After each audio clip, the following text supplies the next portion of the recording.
Siempre intentamos en los capítulos de WE dejar alguna enseñanza y sobre todo dejar algo que a todos nos sirva, ¿no? Porque nadie está exento del tema del cual vamos a hablar hoy, teniendo en cuenta que mucha gente tiene prejuicios con todo lo que sucede, te pasa, Sí, ¿sí? hoy en día. Y mucho. Estoy con Javier, estamos con Javier. Javier creo que es un testimonio vivo de la resiliencia, si se dice, de todo lo que a veces uno no quiere vivir, pero lo vive. Y después el tema de lo que siempre vemos que pasa con los consumos problemáticos y las adicciones, que es muy difícil sostener, ¿no? Sobre todo eso. Busqué con Sonia tu testimonio, Sonia me contó algunas cosas, pero quiero que vos nos cuentes. Yo solamente con Aiza, vamos a orientar un poco la charla, pero el protagonista sos vos. Sos vos el que vas a dejar la enseñanza acá y no es que te esté tirando todo el bardo. Toda la Pero, responsabilidad. viste, yo decía hoy con Aiza, ¿no? Debe ser muy difícil porque he tenido la posibilidad de entrevistar a otras personas que también pasaron la misma situación y todas son historias que en algún puntito se juntan. Quiero escuchar la tuya yo. ¿Cuándo fue la primera vez que conociste la droga? ¿Y cuál fue? Gracias, Javi, por venir, ¿eh? Bueno, gracias a ustedes por la invitación, por la merienda también. Espero que ahora llegue el alimento. No, bueno, yo creo que la primera droga, por cómo decís cuál fue, que consumí fue el alcohol a los 13 años. Esto es como algo llamativo quizás que diga, porque viste que está naturalizado, se vende en cualquier kiosco el alcohol, pero lamentablemente también es la puerta de entrada donde la mayoría de mis amigos, por lo menos, eh, hizo para ingresar a este tiempo de consumos problemáticos. Y primero empezamos, bueno, a los 13, 14 años con alcohol, y cuando estábamos alcoholizados, ahí en una ronda yo conocí por primera vez la marihuana. Me llamó la atención porque era como esta mesa, estábamos alrededor, y yo estaba medio cabú, como decimos, cabúrese así. Bueno, jovencito, no sabíamos tomar mucho, entonces habíamos tomado algo y yo ya estaba con sueño. Y veo que estaban armando algo, encima no sabíamos armar todavía, viste, no teníamos seda, nada. Entonces compraron un cigarrillo suelto, 20 centavos estaba, un rodeo. Le sacaron todo el tabaco y ahí le pusieron a la marihuana. Y bueno, yo vi que empezó a correr el cigarrillo, yo nunca había fumado nada. Y bueno, como estaba medio picado, podríamos decir, probé. Sí, ya estábamos todos en el baile, también viste esa etapa difícil en donde uno no tiene tanta personalidad. O sea, es muy influenciable por el resto. Sí, pues por la comunidad, por el grupo. Y bueno, yo le di un par de pitadas y me encantó. ¿Qué te provocó? Y mucha alegría. Mucha alegría porque es como que ver una ronda de amigos todos reírse no pasa siempre. En realidad se puede lograr si hay buena química, si hay amor, amistad. Compartimos sin necesidad de consumir algo y uno puede gozar o disfrutarlo. Pero bueno, ese día fue como, güey, la primera vez es lo máximo. Y yo creo que después siempre seguí haciéndolo por esa primera vez. Quería volver a esa experiencia de alegría plena, podríamos decir. ¿A qué hora fue el consumo de alcohol? Y arrancamos a las 9, 10 de la noche cuando salimos, y el consumo de la marihuana fue como a las 6 ya. Ya era de día, estaba saliendo el sol. Encima después quedamos todos re locos porque la primera vez que fumábamos ya nos teníamos que ir porque se levantaban los papás de mi amigo. No me des nombres. Sí. ¿Seguís viendo a quien consiguió la marihuana? Sí, o sea, lamentablemente lo veo por las redes sociales. Pero así personalmente como yo estoy con vos, ¿no? No se nos dio, me gustaría verlo. Hace poco estuvo haciendo un tratamiento. ¿Sigue en la misma? Sí, lamentablemente la mayoría de esa ronda siguió. ¿Y vos? ¿Cuánto tiempo estuviste? Y yo más o menos 6 años. Sí, porque a los 13 arrancamos así, a los 14 ponele, y a los 20 como que largué. Pero bueno, fueron años de mucha crisis y también vividos palo, como se dice. Contame, cómo? no tengas miedo, contame. ¿Y cómo fueron esos años de secundaria principalmente? Pues Bueno. estaban en el colegio. Sí, en la secundaria yo me iba al colegio Pío XI y ahí es un colegio católico, entonces siempre se busca acompañar a la persona, no te descartan de una. Y yo empecé con las drogas, ya caía amanecido, como mi familia vivía cerca, hacíamos a veces la juntada en casa y salíamos al colegio, o sea, la previa al colegio, ¿no? O sea, ustedes arrancaban un domingo y el lunes iban al colegio No, el amanecidos. domingo ya estábamos reventados. Arrancábamos el jueves y toda la noche, no sé, jugábamos a la Play, mirábamos películas, hablábamos y bueno, ahí ya habíamos probado otras drogas que nos mantenían despiertos, como la cocaína, por ejemplo. Vamos despacio. ¿Y tus viejos a todo esto? Y bueno, justamente también en mi casa yo estaba viviendo una situación de dificultades porque mis padres se habían separado. ¿Quién estaba con vos? ¿Papá o mamá? Mi mamá. Yo me acuerdo, volviendo a esta primera oportunidad de consumo, que la vez que yo probé esa noche con mis amigos, yo había probado también sabiendo de que iba a llegar a la casa de mi mamá y que no iba a estar mi papá. Entonces podía caer re doblado, o sea, amanecido, porque mi papá me iba quizás parar el carro, como se dice. En cambio mi mamá trabajaba, entonces llegué cuando ella ya salió a trabajar y me fui a dormir tranquilo. O sea, lo tenías bien estudiado. Sí, o sea, la pensé 2 veces, porque viste, de pibe uno tiene como ese cierto miedo o respeto de no defraudar, no faltar respeto a tus padres y también de que Pero a la vez no querés te castiguen. tener esa picardía del adolescente que tienen todos de mandarse cagada para aprender. Y sí, por ejemplo, mirá, mi primer tatuaje, yo tengo 9 tatuajes, por ahí en el cuerpo no me acuerdo más. Y el primer tatuaje, para que no me pegue mi mamá, me puse su nombre. Igual ligué. Pero viste como que uno está ahí, tira y afloja y le va probando a los padres. ¿Por qué consumiste? ¿Para pertenecer al grupo en el cual estabas? ¿Para desafiarte a vos mismo? ¿O porque querías sentir la sensación de fumarte un porro? La verdad, nunca me había llamado la atención esto del porro. Yo creo que fue como el primer camino a la felicidad. O sea, ¿Pero yo, por qué hiciste eso? ¿Porque todos lo estaban haciendo? sí, creo que obviamente me influyó el estar en un grupo y si ya hizo este, hizo aquel, Sí. vos también tenés que plantarte ahí. Antes de tomar esa decisión de fumarte el porro, ¿qué sabías de la droga? Muy poco, muy poco. Bueno, yo siempre fui jugador de fútbol, jugaba en Boca Unidos y como nosotros jugábamos las inferiores, por ejemplo, a veces hacíamos el partido antes de la primera. Y bueno, y ahí después de nuestro partido salíamos a la cancha y nos íbamos a la hinchada a mirar el partido. Y ahí, bueno, de esa época empecé a sentir el olor a marihuana, a conocer un poco de eso, ¿no? No conocías nada ahí todavía. No, Simplemente sentías el olor. sí, el olor, ¿no? Y obviamente uno ve cómo se arma, cómo fuman, pero eso es cosa común y corriente. Pero en ese momento tampoco había mucha información acerca de la marihuana, por ejemplo. No, tal cual. Nosotros como que descubrimos algo para nuestro grupo de amigos, contar esas cosas era novedad. ¿Y era un secreto entre ustedes? No, no un secreto, pero sí un tema de charla, así a la noche cuando pasan las horas uno va contando, compartiendo cosas y también se siente libre para hablar. Si yo le decía a mi vieja, a mi viejo, que en la hinchada había visto la marihuana, capaz me decían andar a Platea, pero a nosotros nos gustaba ir a donde se alentaba.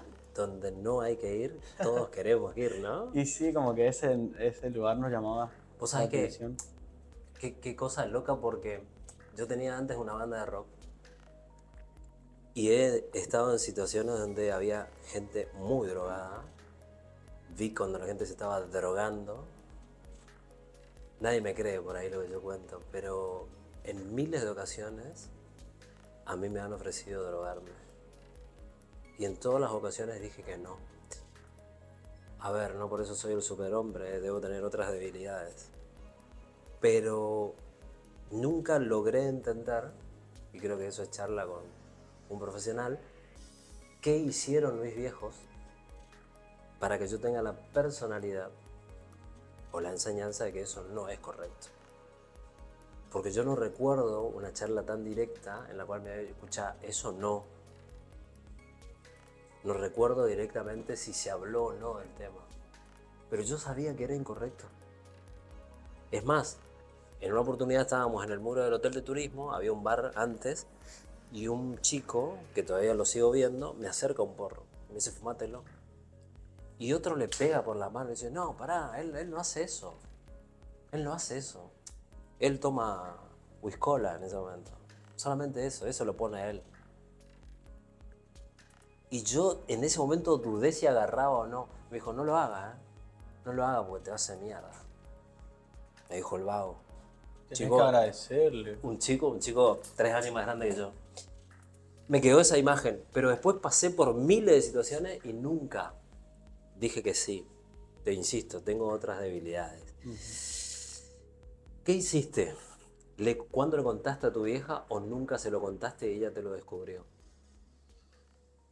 Y la verdad que nunca me hubiera gustado que lo descubra, y menos iba a ir a contar yo, porque éramos muy pibes, ¿viste? Si yo hubiera consumido a esta edad, yo le confieso, si ya es tu vida, sos grande, ¿Cuántos años pagás tu tenés? vicio.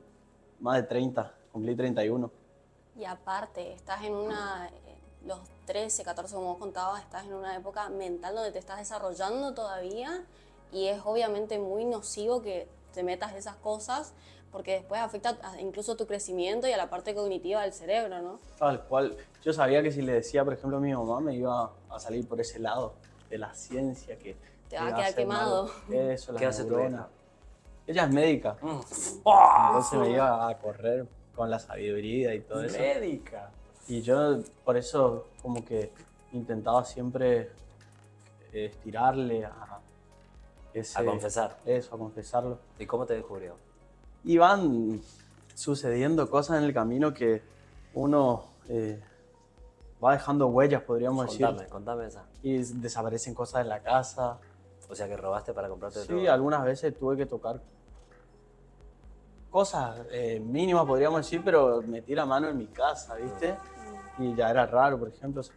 O sea, te noto así como muy cuidadoso cuando hablas. ¿Tenés vergüenza de todo lo que pasó? ¿O qué? Sí, o sea, a veces pienso y digo, güey, como que falta de respeto, porque ahora que yo soy padre, como que el hogar es un lugar sagrado. No puede ser que uno de los integrantes esté llevando cosas ajenas. Y entonces hoy lo pienso y digo, güey, qué loco que estábamos. A veces me replanteo y digo, ¿qué me pasó en esa época? Algo muy, muy triste esa etapa de mi vida. Pero dijiste algo. Pasaba algo entre tu viejo y tu vieja. Primer punto. Yo no en ese orden, pero rescato lo que dijiste. Querías pertenecer al grupo o ibas a ligar una cachetada, una patada o una cargada que no te iba a gustar de parte de la gente que estaba con vos, los chicos. Dale, porque todos fumamos, vente a fumar. Pelota. Eso seguramente marcó también el momento para que tomes la decisión y dijiste, era la alegría pura. Ajá. Eso dijiste. Sí, parecía una alegría plena. Igual la edad, viste, que es la flor de la edad, vos estás en cualquiera, un momento quizás único, pero yo creo que con respecto a lo que vos decís, haciendo también un mea culpa o mirando así introspectivamente, pienso que, bueno, yo también fui una víctima de la situación que estaba viviendo en mi casa, sin juzgarle a mis padres. Hoy también estoy casado y es re difícil llevar adelante un matrimonio, una casa. Pero bueno, como que también me quiero permitir haber caído. Y a veces lloro y pienso, y a veces vienen como esos recuerdos del pasado y me duelen todavía. Porque no solo lastimé a mi familia, bueno, te contaba que tocaba cosas de la casa, ajenas, pero también les fallaba, les mentía, no podía cumplir. Porque imagínate, nosotros nos íbamos a jugar al fútbol supuestamente y nos íbamos a consumir. Y llegaba y me decían, ¿y cómo te fue en el fútbol? Y vos decías, ¿qué es fútbol? Si no vimos ninguna pelota. Fue Y bueno, y fumando un entonces- caño, claro. Y lo primero que me salía era mentir. Y así era una bola gigante de mentiras. Y bueno, y eso fue En algún como... momento pisas el palito, digamos, Sí, después era todo un... insostenible. Claro, lamentablemente la mentira fue mi camino porque si yo hubiera sido más valiente y confesado, che, estoy con este problema, Quilombo. sí me metí, probé, porque nunca tampoco fue que la pensé mucho, como vos decías, también quería pertenecer, el miedo a ser excluido, mi papá ya se fue de mi casa, no quería también perder a otras personas o ser abandonado, todo mucho... Pero a la vez eras jovencito, o sea, capaz que no tenías las herramientas como para saber todas esas cosas y sacar valentía que ni siquiera sabías que tenías que ser valiente, ¿entendés? Hoy en día estaría bueno problematizar, por ejemplo, darle las herramientas a los jóvenes para no avergonzarse de esas situaciones. O hablar. Como él dice, todos tenemos algún vicio, todos tenemos alguna debilidad. Entonces cuando uno lo saca, es todo más fácil de poder llevarlo adelante, de poder tratar. Por eso hoy aprendí que para poder salir adelante yo también tuve que sincerarme y decir necesito ayuda. ¿Qué charla hasta ese momento tenías con tus viejos? ¿Tenías una buena relación o...? Sí, tenía una buena relación, solo que por ahí, bueno, cada uno estaba como en su historia, ¿viste? Mi papá se separó, tuvo que ir a otro lugar, después ya se puso de pareja, le vi muy poco. Y mi mamá, con el duelo de haber quedado sola, nunca rehizo su vida, y también estaba como bastante perdida. Sí, estaba en cualquiera, o sea, por ahí no podía ver quizás otra persona, otra familia que estaba en un momento más tranquilo, más estable, rápido me iban a sacar las fichas, se iban a dar cuenta. Y en el día cuánto tiempo hablabas con tu vieja? Y pocas veces, porque ella vivía trabajando. La veía muy poco, o sea, cuando la veía era, hola, ¿cómo estás? ¿Cómo te fue? ¿Me puedo dar plata? Cortita la conversación, yo ya tenía que seguir, a veces si estaba drogado. ¿Almorzaban juntos? Y pocas veces pasa que yo me iba, por ejemplo, ahora en esa época al Pío, ingresaba, no sé si a las 1, Sí, pues. y ella estaba llegando del trabajo y yo ya salía. Se cruzaban. Sí, a veces ni Y nos cuando vos veíamos. volvías del pío ya estaba en el consultorio. Sí, cuando volvía, Si volvías. ella estaba. A veces me iba primero con los pibes y después volvía y ya nos veíamos menos. Pero bueno, yo agradezco al deporte. Yo creo que el deporte me ayudó a salir adelante porque yo consumía, pero al mismo tiempo todos los días iba a entrenar. O sea, seguías jugando en Boca Unida. Sí, jugué hasta la primera Boca Unido. Y bueno, la droga te va dejando secuelas, cada vez te cansas más. Después consumí otro tipo de drogas, por ejemplo, que nunca conté mucho, pero cuando no hay, por ejemplo, marihuana, porque no sé, cae en la tele, se allanó un lugar y 500 kilogramos de marihuana, agarró la prefectura y vos ya sabés que quizás no se pueda comprar, entonces todos vamos a comprar rápido, a pegar se le dice, ¿no? Y a veces no había marihuana, entonces uno caía en otras drogas. Ejemplo. Y, por ejemplo, la pastilla, ¿Qué consumiste? y no me acuerdo bien los nombres, pero bueno, Artán, Clonazepam, Ribotril, quizás son lo mismo, Reinol. ¿De dónde compraban? Eso es algo que me da mucha En la intriga. casa de una señora conocida, todo el mundo le va a ir a comprar. Actualmente, no es Yo digo como que para desarticular algo ahora. El otro pero día como pasé para- por su casa, Sí, por eso. que queda, no, mentira, me van a... No digas direcciones. No, ni en Tranqui. pedo. Yo igual todo bien con la señora, pasé y le dije, ya no hagas más eso porque muchas personas se van a perder. Y la señora se puso a lagrimear. Yo dije, güey, qué loco. Porque justo pasaba por una procesión con la iglesia y estaba afuera y dije, mi oportunidad. ¡Pah! Le pegaste con la de Le Cristo. dije, sí, Pero es como para problematizar también todo el contexto, porque hay gente que cae en la droga, sí. Pero ¿en qué posición también se encuentra el tranza? O sea, también se encuentra vulnerable ante una situación económica heavy, ¿entendés? Capaz es una salida fácil, es fácil de capaz tiene algún contacto con alguien más que le dice, bueno, vendete esto y gana unos pesos, ¿entendés? Quizás Es algo su más única- heavy esto. Pero aparte, escuchá, si es en una casa y no en una farmacia, esa señora de algún lado consigue eso. Claro, y tiene... Nunca llegué, por ejemplo, cuando vos llegabas a veces a comprar, los transas te dicen, no hay, ya sea marihuana, cocaína, pero a lo de Pero la señora esta nunca te amiga dijeron, siempre había. Y era ir a perderse, vos te ibas consciente y después ya te olvidabas del bueno, mundo. ¿cuántas pastillas tomabas y con qué Y a mezclabas? veces como nosotros éramos ignorantes en ese sentido, nos metíamos 5 pastillas, 6 pastillas sin darnos cuenta y tomábamos alcohol y a los 2 días yo me acordaba. 5 pastillas. Ponerle, a veces más, a veces menos. Sí, estábamos, también no teníamos quien nos ayude a poner como un límite. Claro. No tomes tanto porque te va a Era olvidar. entre ustedes nomás Sí, estábamos se probando. incentivaban. Y hay uno el que toma más, el que toma menos, así. Quiero hilar fino. ¿Cuántos eran aquella primera vez que se formó el primer porro? ¿Cuántos eran? Y 10, ponerle. Listo. ¿Cuántos siguen en la misma?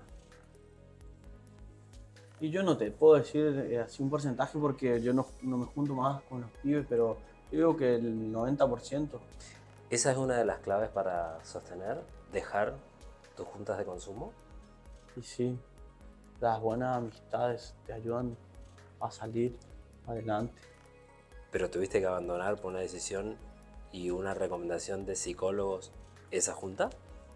No, en el camino se van dando como que las situaciones, uno va generando el vínculo, creciendo, y si vos ya no haces lo mismo, sos un sapo de otro pozo. Me pasó que cuando yo empecé a dejar el consumo ya no me llamaban más, vos ya no estaba invitado a tales reuniones. Me dolió bastante, porque yo no consumo más, pero por ejemplo, viste que ustedes están tomando cafecito, yo estoy tomando mi jugo, pero yo la paso bien con mi jugo.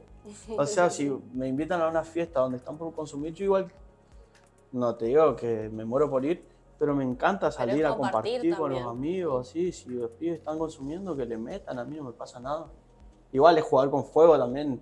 Yo, como dicen en el campo, que el que se quema con la leche ve la vaca y llora. Algo así.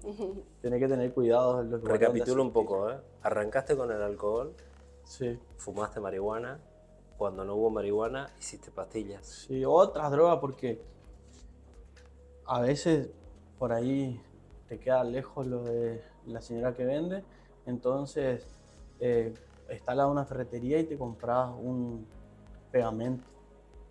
O sea, caí bajo, ¿viste? Eso como que yo nunca me imaginaba que iba a ser un jala-jala, se le dice. Y bueno, y después andaba con la boca todo pegada. Y me daba mucha vergüenza cuando iba a entrenar, porque yo era arquero. Y los arqueros entrenábamos aparte, ¿viste?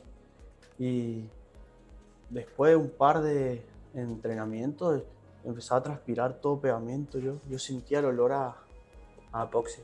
Fortex, eso era lo que comprábamos. Sí, tolueno. Y bueno, también a veces escupía como catarro y era pegamento, ¿viste?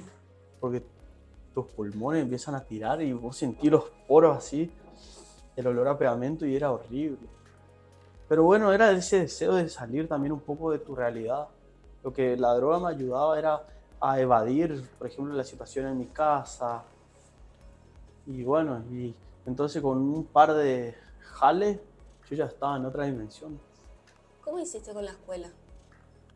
¿Pudiste pasar de año? ¿Qué pasó ahí? Porque entiendo que toda esta junta era del colegio, ¿no? Sí, al principio sí.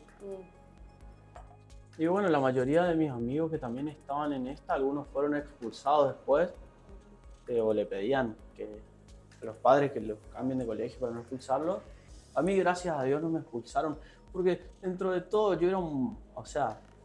Tenías este problema, pero eras problemático sí, para como otros. que yo estaba ahí, era un pibe todo roto, pero no le molestaba a nadie dentro de todo, o sea, no quería hacer problemas. Yo me iba amanecido, tomaba toda la noche cocaína y me iba re dormido, porque vos estás cansado. Después cuando te empiezo a bajar a las 9, yo ya me dormía en mi banco.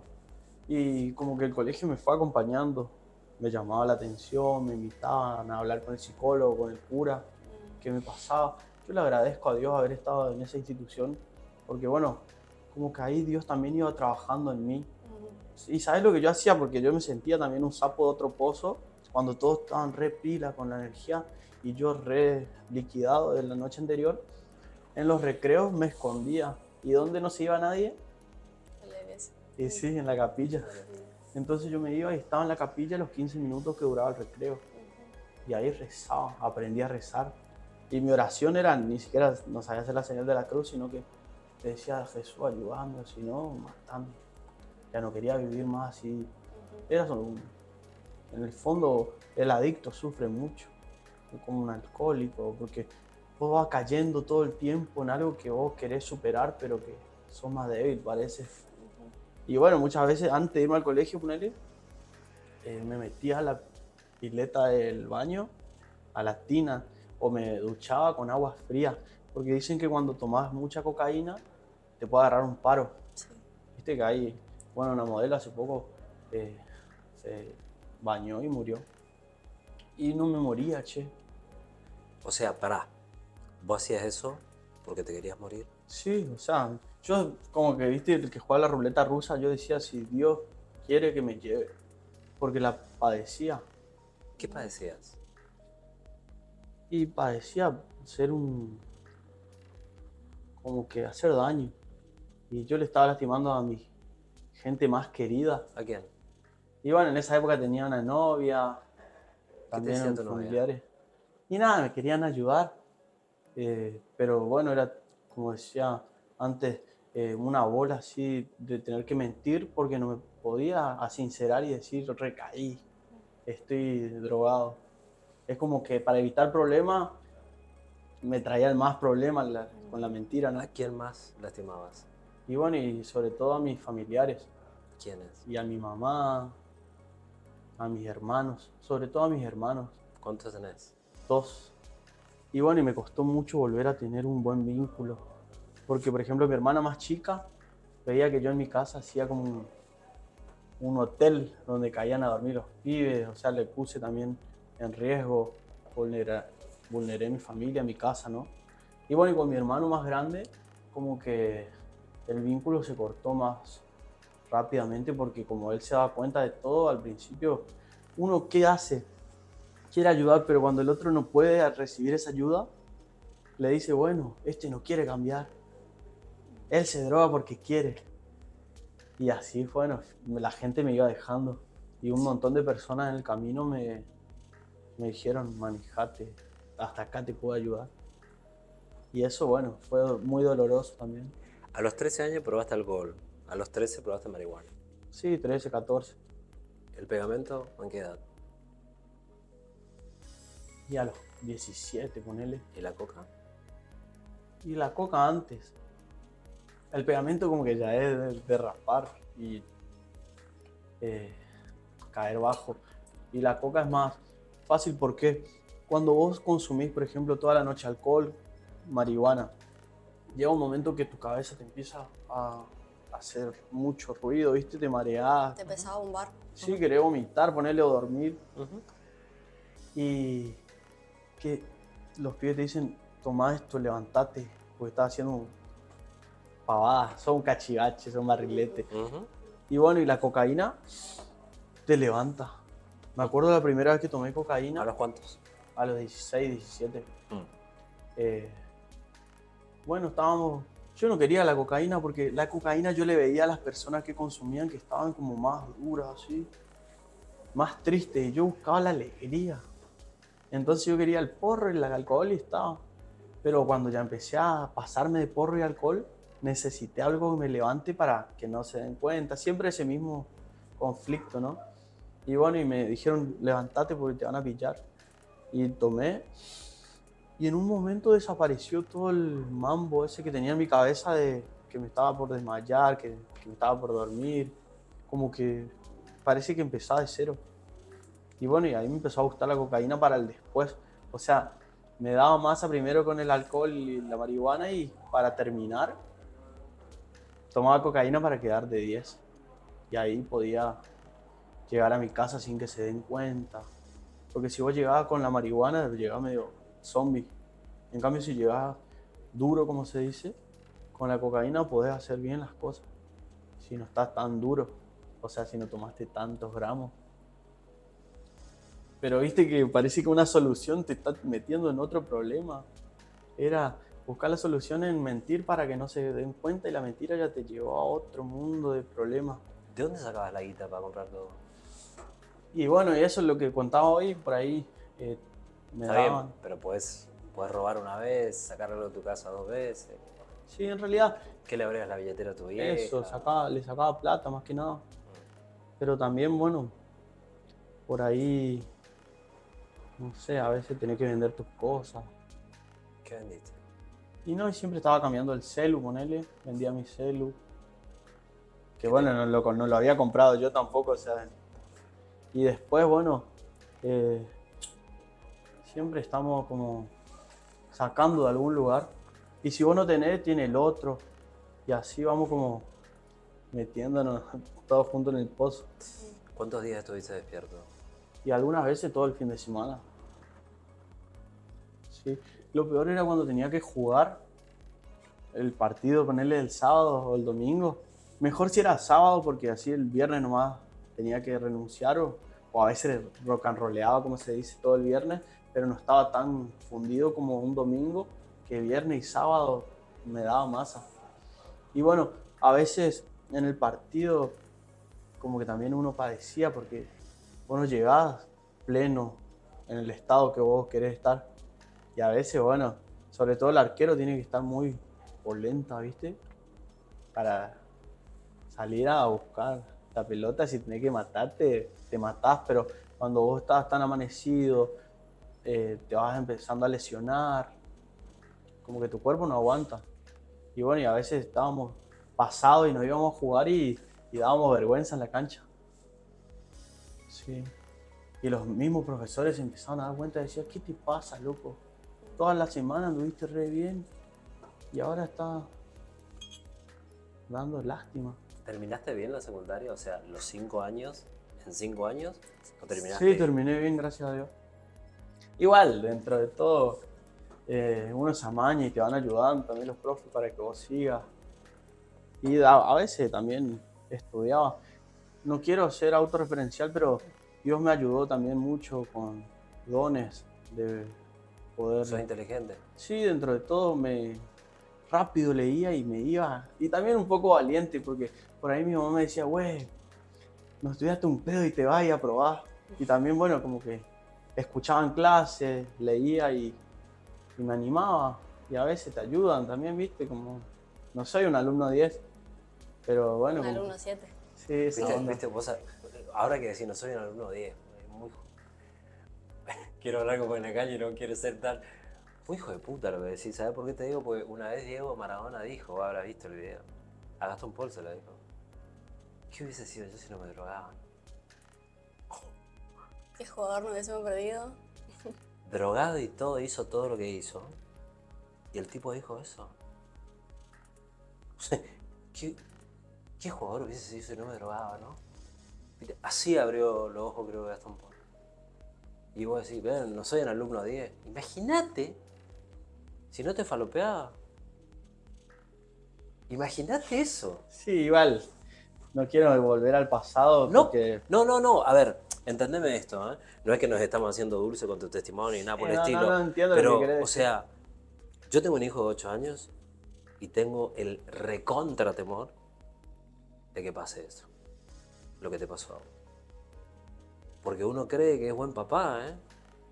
Pero en la calle se ven los pingos, ¿eh? Uh-huh. O sea, hay que decir que no. Y a veces no se puede por pertenecer. Hay que decir que no, y a veces el mensaje de mamá nunca llegó. Hay que decir que no, y a veces los papás no están juntos. Ella es un claro ejemplo. ¿Sí? Ella tiene una historia personal muy dura. Pero hay que estar, ¿eh? Uh-huh. Sí, hay gente que son valientes. ¿Entendés? Decir que no es muy difícil, sobre todo para una persona que por ahí no tiene mucha personalidad, pero hasta de grande, viste que nos cuesta. Por supuesto. Imagínate de pibe que vos también querés pertenecer. ¿Qué es lo que te dijo ahí? O sea, vos estabas en pleno desarrollo. ¿Qué avidez tenés de conocer todo? A ver qué pasa. Uh-huh. Si me tiro un tercer piso, ¿me rompo el tobillo o no? Y te tenés que tirar. Si hay un montículo de arena, amortigua. Y si la tierra dura, te la rompés. Sí. Bueno, hablando de eso, eh, nosotros fuimos, dentro de todo, buenos jugadores, porque vivíamos en el fútbol, ¿viste? Nos íbamos todo el día a la canchita, todos los días jugábamos. Y bueno, y cuando éramos pibitos jugamos un mundialito en Uruguay, jugamos contra Monterrey de México, contra Tacuarembó de Uruguay. Perdimos en cuarto de final contra River Plate de Buenos Aires. Y bueno, y jugamos muchos torneos importantes, podríamos decir. Acá también en la Córdoba Cup jugamos un torneo que jugamos contra Barcelona. Y así, viste, como que dentro de todo teníamos futuro en el fútbol, podríamos decir. No sé si todos, yo no sé si era mi camino el fútbol, ser profesional, como no llegué, digo eso. Pero bueno, muchos de mis amigos sí, y fueron quedando en el camino. Y voy a decir, me tiro del tercer piso y me rompo el tobillo. Un amigo se había ido a probar a River y quedó, bueno, se había ido re drogado, como también como Maradona. ¿Qué hubiese sido si no consumía nunca, no? Y bueno, después volvió, no quiso. Y le dijeron en el futuro que vuelva a probar. ¿Qué pasa? Estaban con la droga, él se internó un tiempo, le internó la familia, sale y se da cuenta que como que quiere volver a estar, quiere volver a fumar, quiere volver a estar en el grupo, todo. Vuelve a consumir, la familia le dice, si seguís en el consumo, te vamos a alquilar un departamento para que hagas lo que quieras en tu casa, pero acá ya no. O algo así nos contó él. O si no, te vas a internar de nuevo. Y él dice, ni loco, me vuelvo a internar. Imagínate un pibe, 1 año y medio en una clínica, como que es muy duro, como un pajarito encerrado en una jaula, algo así, ¿no? Y sale el pibe y como le están por internar de vuelta, toma la decisión de quitarse la vida. Habíamos salido a la noche, la mamá me llama y me dice, Javier, Bruno me dijo que se va a ir de la casa. Yo quiero que vos lo traigas por favor a mi casa. Y yo no estaba con Bruno, le llamo, me llama mejor dicho porque él no tenía celular. Nos encontramos, salimos, anduvimos toda la noche y él decía, yo voy a quitarme la vida nomás porque yo no quiero entrar más en una clínica, no quiero que me internen más. Y nosotros pensábamos que jodía. Y bueno, y ahí después de la noche le decimos, nada que ver, no te van a internar, que esto, que lo otro. Pasan unas horas, ya es de madrugada, saliendo del sol, y me dice, Javi, vamos a casa. Y le llama a otro amigo también, estábamos en el remis. Yo cumplí la misión de llevarle, como la mamá me pidió. Y bueno, y con Carlos, otro compañero, estábamos los tres. Y bueno, y él nos empieza a decir cosas lindas. Ustedes siempre estuvieron conmigo en las buenas y en las malas. Ustedes son mis amigos. Yo les agradezco. Y nosotros dijimos, bueno, a este le estaban por internar porque varias veces fuimos a su casa y era todo un tema que le estaban por internar. Teníamos que aguantarle ahí. Y bueno, y llegamos así y nos dice, espérenme que voy a hablar con mi papá. Y nos sienta ahí en el living. Abre el balcón y dice, ahora vamos a fumar un puchito y a tomar un café. Dale. Nosotros cansados, siempre terminábamos cansados porque entrenábamos a la mañana y después seguíamos todo el día. Y ya era las 6 de la mañana por ahí, entonces medio que nos recostamos y pasa en un segundo corriendo Bruno y se tira delante nuestro del balcón. ¿Eso pasó por Moreno? Eso pasó por San Martín. San Martín, casi Paraguay, o entre Paraguay y Jujuy. Bueno, nosotros como que no podíamos creer lo que nos estaba pasando. Y hoy me preguntaste qué te sacó la droga. Aparte de personas que me querían y que lastimé, también fueron muriendo muchos amigos en el camino. Y gente muy valiosa. De anécdota para cerrarlo del fútbol. Y una historia muy triste como esta. Al otro día que muere Bruno, le llaman de Buenos Aires al papá. Le dice, hola Miguel, ¿cómo estás? ¿Cuándo le vas a traer al gallego que le estamos esperando en River? Y Miguel cuenta así y parece que llora, ¿viste? Suspira y dice, él le dijo, el gallego murió ayer.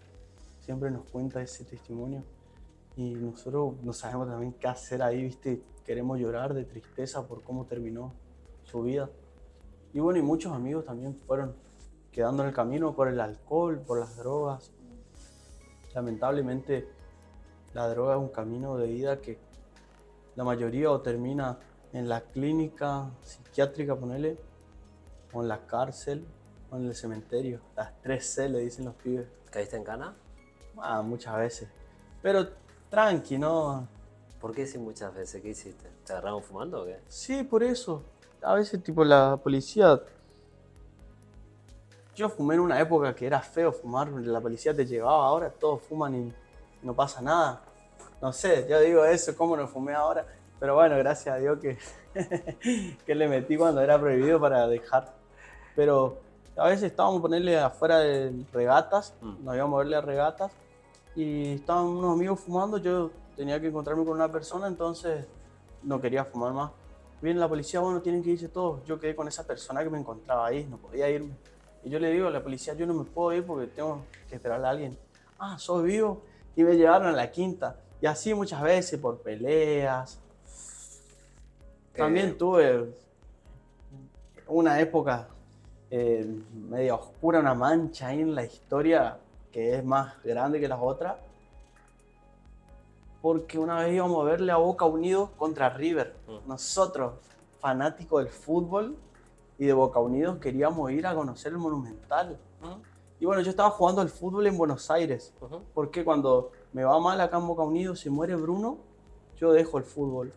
Y bueno, me internan en una clínica que se llama Santa Rosa en Buenos Aires. Una clínica, no sé si psiquiátrica o qué, pero una comunidad ahí. ¿Tu vieja te interna? Sí, mi vieja me lleva, me acompaña con mi abuelo. Y cuando estamos ahí en Buenos Aires, me vienen las ganas de volver a jugar, entonces empecé a probar en unos clubes y quedé en un club que se llama Guay Urquiza, de la B Metropolitana, que tenía universidad. Bueno, y ahí comencé a jugar y como la universidad te daban gratis, ahí comencé a estudiar periodismo en la Guay.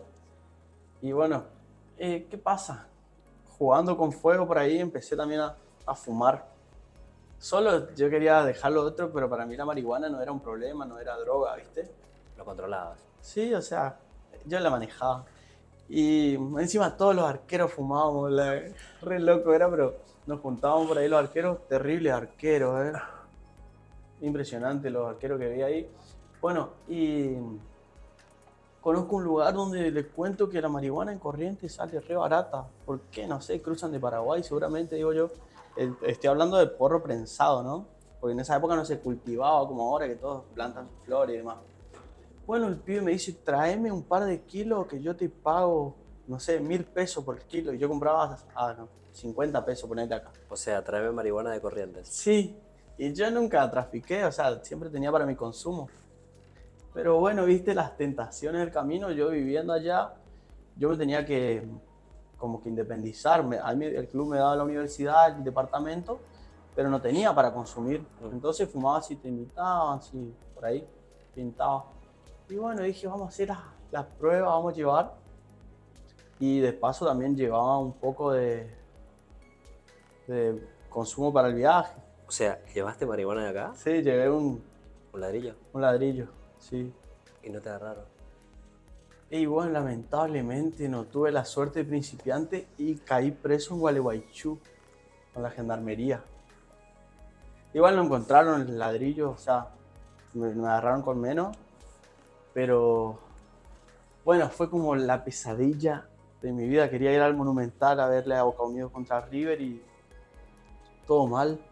Caímos presos en Gualeguaychú, salió por la radio, acá una vergüenza. Mi mamá, toda mi familia enterada del tema, ¿viste? Y encima los medios como que exageran a veces. ¿Estuviste en situación de calle? En situación de calle, algunas veces te toca estar porque te echan de tu casa, pero yo, gracias a Dios, ¿Tu mamá te echó? sí, algunas veces me echó. Me encajó un par de coscorrones cuando llegaba muy drogado, cuando hacía algo que ya era pasar el límite, ¿viste? Pero era pasar el poco límite? tiempo. Y no sé, por ahí tocar cosas. Bien. ¿Dónde estuviste en situación de calle? ¿Dónde dormiste acá? Y acá dormí algunas veces en la costanera, ponele. Pero muy pocas veces. A mí me echaban un día y al otro día ya podía estar. Pero siempre en la situación de calle aparecían los amigos. O sea, cuando te echan de tu casa, siempre hay alguien que te banca 2 o 3 días. Después del tercer día el muerto ya tiene olor. ¿Qué fue lo peor que hiciste drogado? Y yo creo que lo peor que hice fue lastimar a la gente, sí. ¿Cómo? Mentirle, fallarle. Pensé Y que eran bueno, golpes. no. Sí, también peleamos muchas veces. Pero nunca me gustó mucho la pelea. Ujú. O sea, es como que yo ya venía también de un clima de violencia por ahí en mi casa. ¿Te Y, pegaba tu viejo? sí, por ahí viste que la crianza de antes era a los chirlos.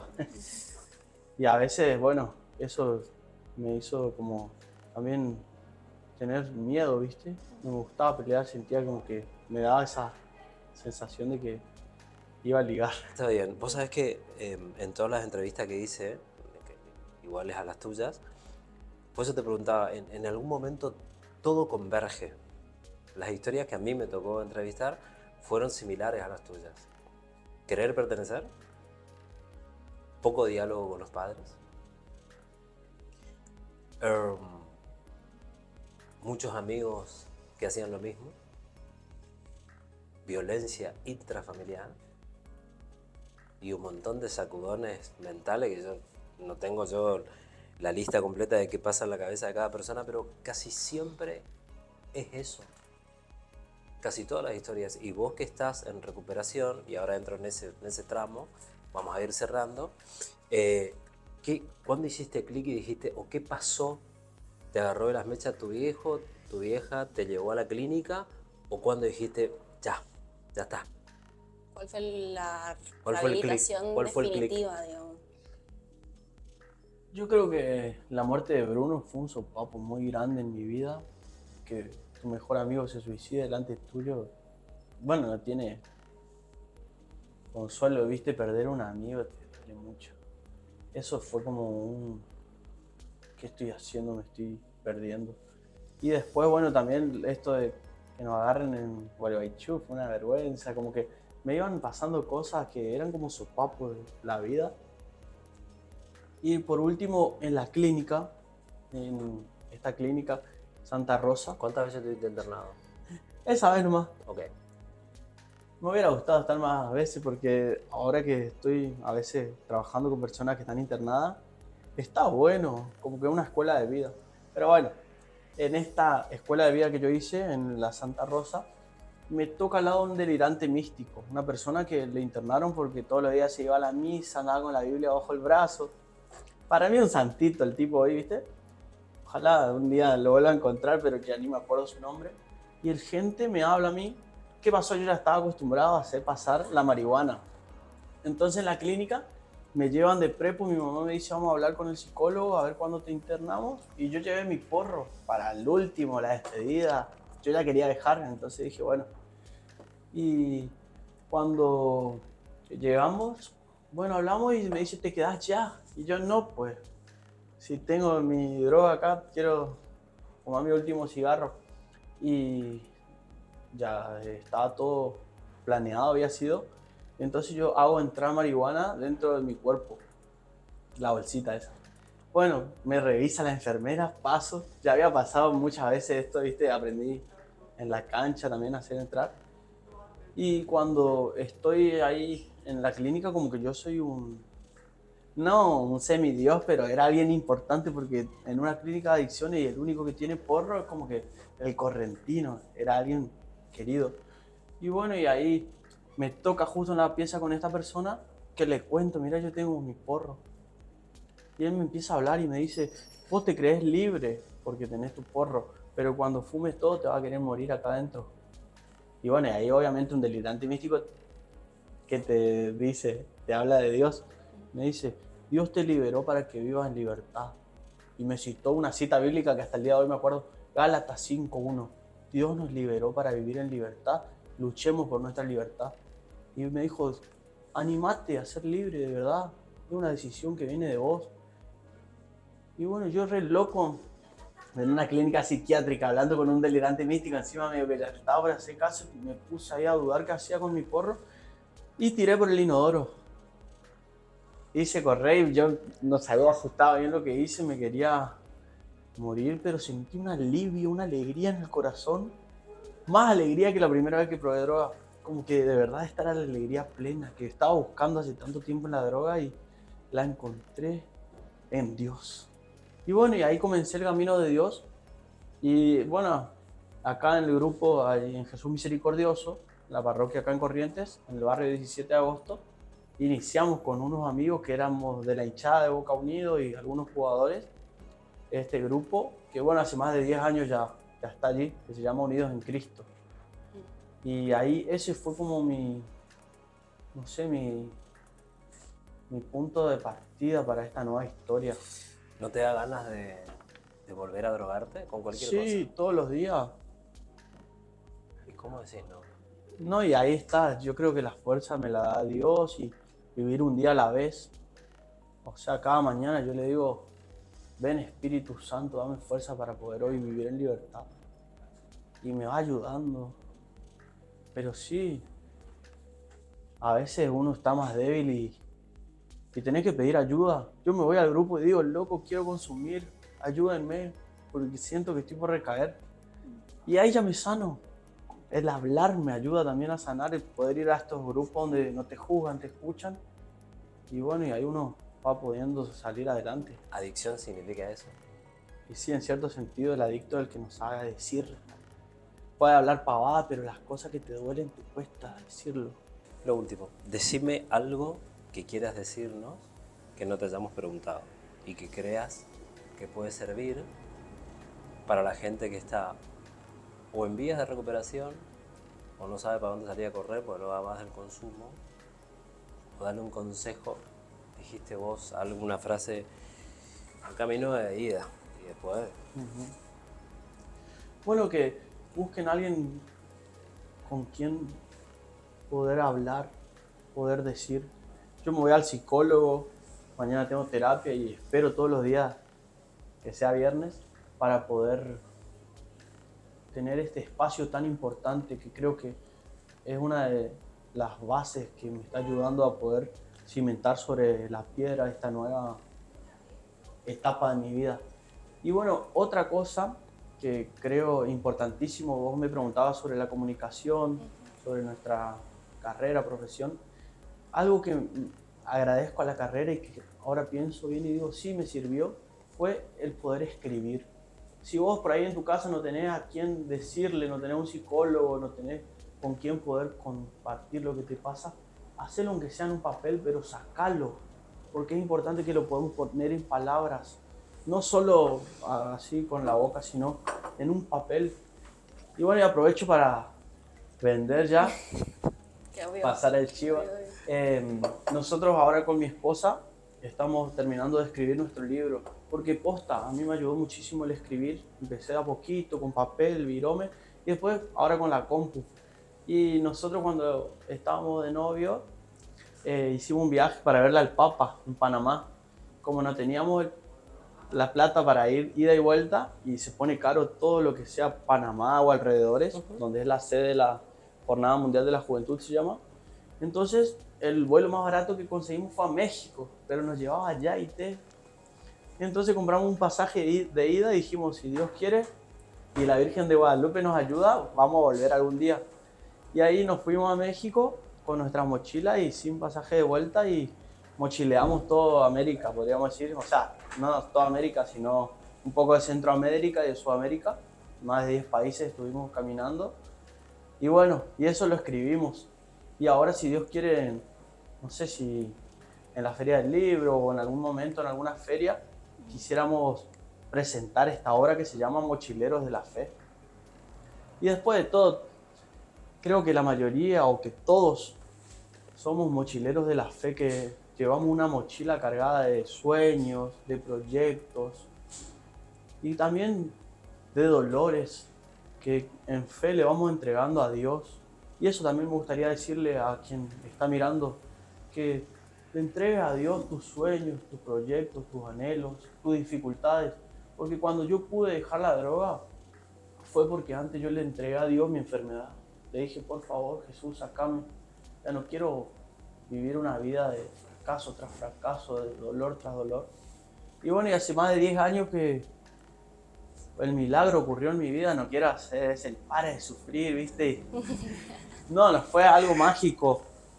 Sigo sufriendo, todos los días es una lucha por no recaer, pero creo que sin la fuerza que me dio la ciencia a través de la psicología, a través del espacio y la espiritualidad a través de Dios, de la iglesia, no hubiera podido vivir todos estos 10 años donde pude estudiar, recibirme, trabajar, noviar, casar, tener hijos, cosas que vos, o si me decías hace 10 años, Javi, en 10 años, en el 2025 vas a hacer todo esto, yo decía, sí, vos no vas a ver. Pero bueno, hoy digo que nada es imposible para Dios y lo certifico con mi vida porque sé que Él me ayudó a lograr todo lo que logré.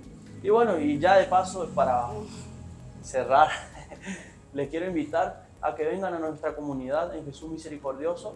Estamos por fundar el primer hogar de Cristo en Corrientes, donde vamos a tener una casa para que puedan vivir las personas que están en situación de calle, o para que vengan quizá a acompañarse con psicólogos o con sacerdotes o un lugar de espiritualidad. Y bueno, todavía no tenemos todo eso, pero si sos psicólogo y querés ayudarnos, también podés venir. Es en la calle Milán y Cazadores Correntinos del barrio 17 de agosto.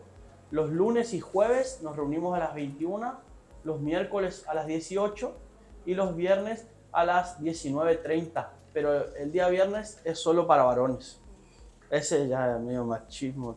No, porque una cosa importante es que el machismo o la masculinidad, como se vive, nos ayuda a veces a recaer. ¿Por qué? Porque el macho no dice, porque el macho es una persona que puede todo, porque el macho es aquel que por ahí No se doblega. eso, no necesita. El otro es el proveedor y todo eso, ¿no? Entonces, bueno, el viernes de 19:30 hay un grupo para varones, pero todos los otros días pueden venir padres, madres, personas que están queriendo recuperarse, novias, compañeros, compañeras, y también por ahí si no va tu hijo que está en el consumo o la persona que vos querés ayudar, podés ir vos, dar ese paso y de a poco vamos a ir buscándole la vuelta para que podamos llegar a muchas más personas, porque lamentablemente ya no se habla más de la pandemia de la COVID-19, pero la pandemia de la droga está matando millones de personas día a día y hay que hacerle frente. Capo. Gracias por el tiempo, gracias por todo, la pasé re bien. Y bueno, voy a ser seguidor de ustedes. Nosotros Gracias, tuyos. Javi. No, hermana,